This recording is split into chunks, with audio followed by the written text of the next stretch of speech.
Good morning all of you. कैसे हैं आप लोग? I hope you are so good. आज के आर्टिकल देख लेते हैं द दैनिक जागरण न्यूज़पेपर में से। फर्स्ट आर्टिकल आपका असहिष्णुता की हद, वी विल डिस्कस्ड। ये पॉलिटिकल इंक्लाइंड है, ये डिस्कस करेंगे हम। सेकेंड आर्टिकल आता आपका जांच को मिले मुकाम, ये भी आपका second article 80 word per minutes होगा। और थर्ड आर्टिकल कृषि का कायाकल्प करने का कानून, ये आर्टिकल आप रीडिंग कर सकते हो, रीडिंग के लिए काफ़ी इंपॉर्टेंट है, इंपॉर्टेंट रोल खेलेगा। जम्मू कश्मीर में बदलाव की नई बयार, ये भी आप इसको रीडिंग कर सकते हो। आप इसमें जो आपकी न्यू आउटलाइन है, न्यू आउटलाइन है, उसको आप इसको नोट कर सकते हो। We will first article discussion 100 word per minutes. Be ready, start. Paschim Bangal के दौरे पर गए भाजपा अध्यक्ष जेपी नड्डा के काफिले पर हमला राजनीतिक हिंसा और अहिंसुकता की पराकाष्ठा ही है। शर्मनाक यह है कि यह हमला पुलिस की उपस्थिति में हुआ। आखिर भाजपा इस नतीजे पर क्यों न पहुँचे कि ऐसे हमले सत्तारूढ़ राजनीतिक दल की सह पर हो रहे हैं। यह सवाल इसलिए क्योंकि नड्डा के काफिले में सभी शामिल भाजपा नेताओं की गाड़ियों पर पथराव किया गया और इसे रोका नहीं जा सका। इसका मतलब है कि भाजपा अध्यक्ष के कार्यक्रम की पूर्ण सूचना होने के बावजूद सुरक्षा के प्रबंध करने में भी ढिलाई का परिचय दिया गया।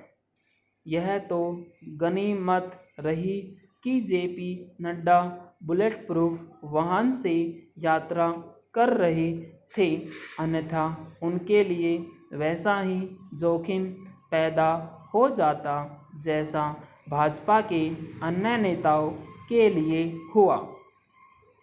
बंगाल में राजनीतिक हिंसा नई नहीं है, लेकिन यह खतरनाक है कि परिवर्तन लाने की बात करने वाली ममता सरकार में वह उसी स्तर को छूती हुई दिख रही है जैसी वाम दलों के शासन के समय दिखती थी। स्पष्ट है कि बंगाल का राजनीतिक रूप से पतन हो रहा है। यह देखना दयनीय है कि जब राजनीतिक हिंसा के लिए कुख्यात अन्य राज्य उससे मुक्त हो रहे हैं, तब बंगाल और केरल में वह बेलगाम होती दिख रही है। इन दोनों राज्यों की राजनीतिक हिंसा का चिंताजनक पक्ष यह है कि उसे लेकर अन्य राजनीतिक दलों और सामाजिक सांस्कृतिक संगठनों के साथ ही मीडिया का एक हिस्सा भी उदासीनता का परिचय देता है। यह उदासीनता इसलिए दिखाई जा रही है क्योंकि राजनीतिक हिंसा के निशाने पर भाजपा है। यह अनदेखी राजनीतिक हिंसा को दिया जाने वाला मौन समर्थन तो यह है कि वैचारिक अहिंसुकता का परिचायक भी है। यदि विपक्षी दल भाजपा का राजनीतिक रूप से मुकाबला नहीं कर पा रहे हैं तो इसका यह मतलब नहीं कि वे उसके खिलाफ बंगाल और केरल में की जाने वाली राजनीतिक हिंसा पर मौन साध रहें। इस मौन के नतीजे अच्छे नहीं होंगे।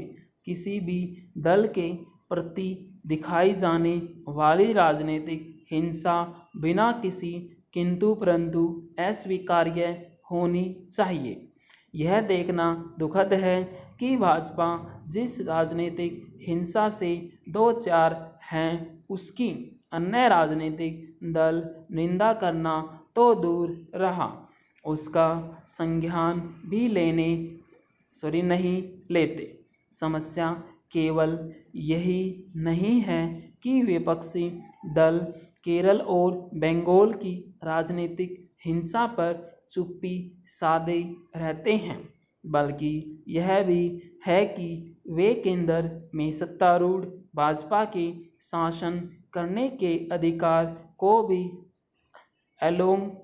तात्विक तरीके से चुनौती देने में भी लगे हुए हैं।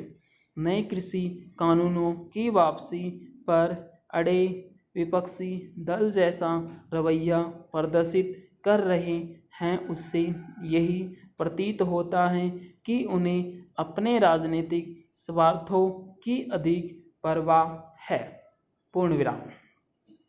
स्टूडेंट, ये आपकी 350 वर्ड्स है, 100 वर्ड पर मिनट्स है। इसकी आप इसको टाइप कीजिए, टाइप आप नोटपैड में कीजिए। नोटपैड में किसी भी सॉफ्टवेयर का आप सहारा मत लीजिए, आप मैनुअली चेक कीजिए इसको। ओके,